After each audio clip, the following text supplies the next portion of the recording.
Hello, everyone. Hope everyone is doing well. I hope everyone had a meaningful Tisha B'Av.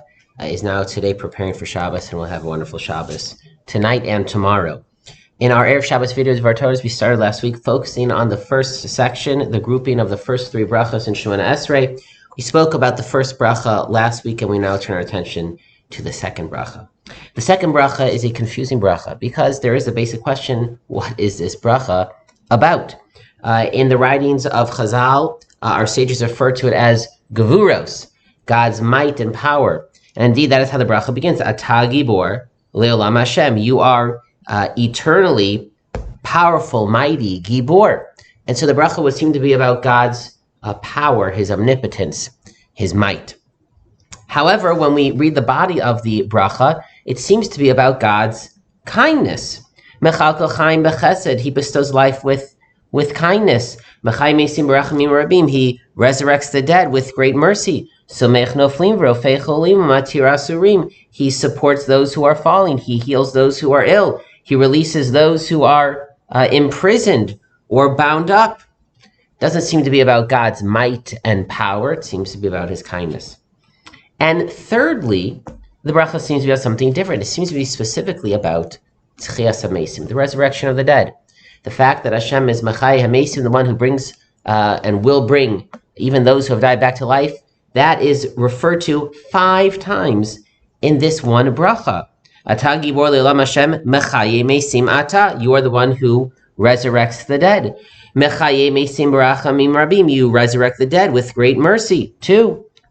Melech Meimis Umechayeh Matzmech Yeshua. You are the king who causes death and also brings back to life. 3. V'ne'emanata l'hachayos meisim. You are trustworthy, reliable to resurrect the dead. 4. Baruch atah Hashem mechayeh hameisim. Blessed are you, the Lord, who resurrects the dead. And the concluding line of every bracha, the Baruch atah Hashem, is the essence of the bracha, which seems to imply that the essence of the bracha is mechayeh meisim. So what is this bracha about? Is it about Hashem's gvura, His might? Is it about His chesed, His kindness, and His mercy? Or is it about tchias hameisim?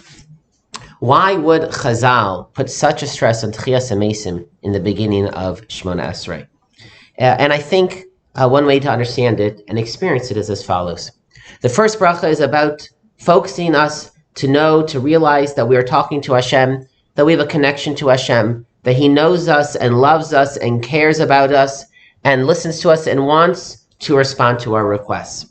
But even after all of those assumptions, we have a fundamental question. Even if God is listening and wants to help us, the question is, can He? The question is Hashem able to? Maybe there are some problems that are too big for Him to fix. Maybe there are some forces that He cannot overcome. Maybe there are times where even if Hashem would want to help, but He can't. Chas v'shalom. And that is what the second bracha comes to affirm. It comes to affirm Hashem's power, His omnipotence, that He is not limited by anything. The Rambam writes that the reason why Tchias HaMeisim, the resurrection of the dead, is one of the 13 principles of our faith, one of the cardinal beliefs of the Jewish creed, is because through the belief in the Tchias HaMeisim, a person is affirming in a specific, concrete way that he or she believes that God is omnipotent, that Hashem can do anything, that He is beyond any limitation. He can even bring the dead back to life. According to the Rambam, it's not so much about that specific event which will take place in the future, but it's about the belief that there is nothing that Hashem cannot do. And that is what we affirm in the very beginning of Shemona Esrei, in the first section, before we begin making requests. We say, Hashem, Atah Gibor Le'olam Hashem. Hashem, we know You are almighty, all-powerful, omnipotent. You can do anything. You can even bring the dead back to life.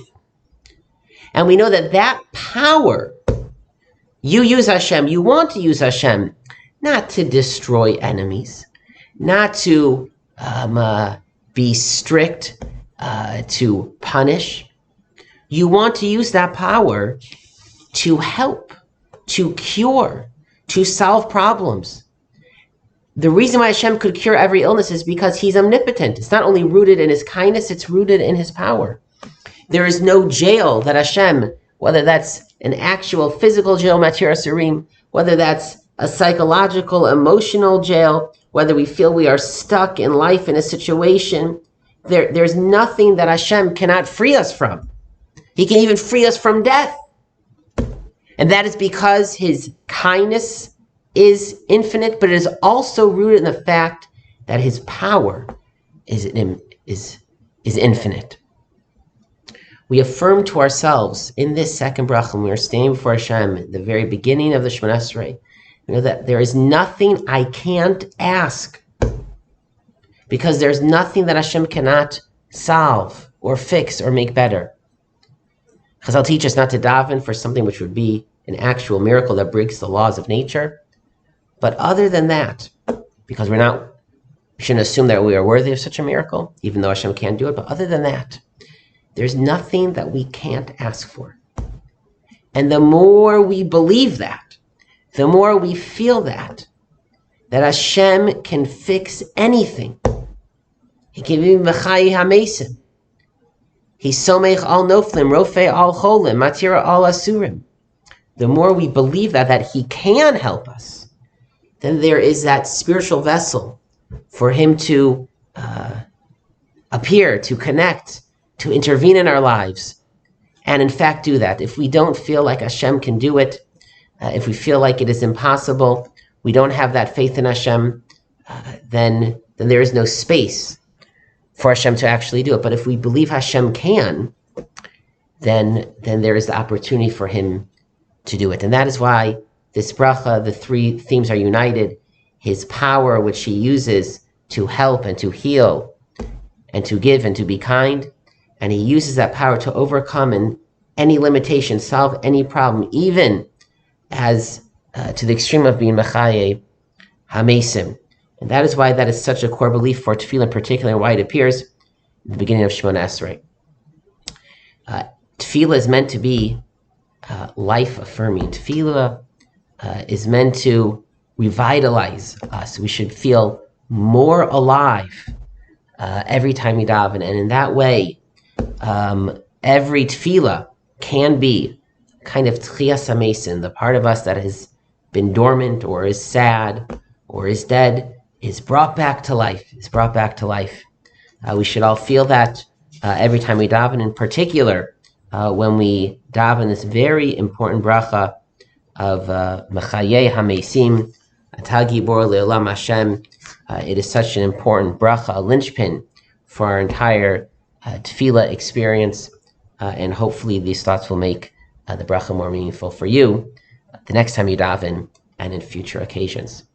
Good Shabbos, everyone, and Shabbat Shalom.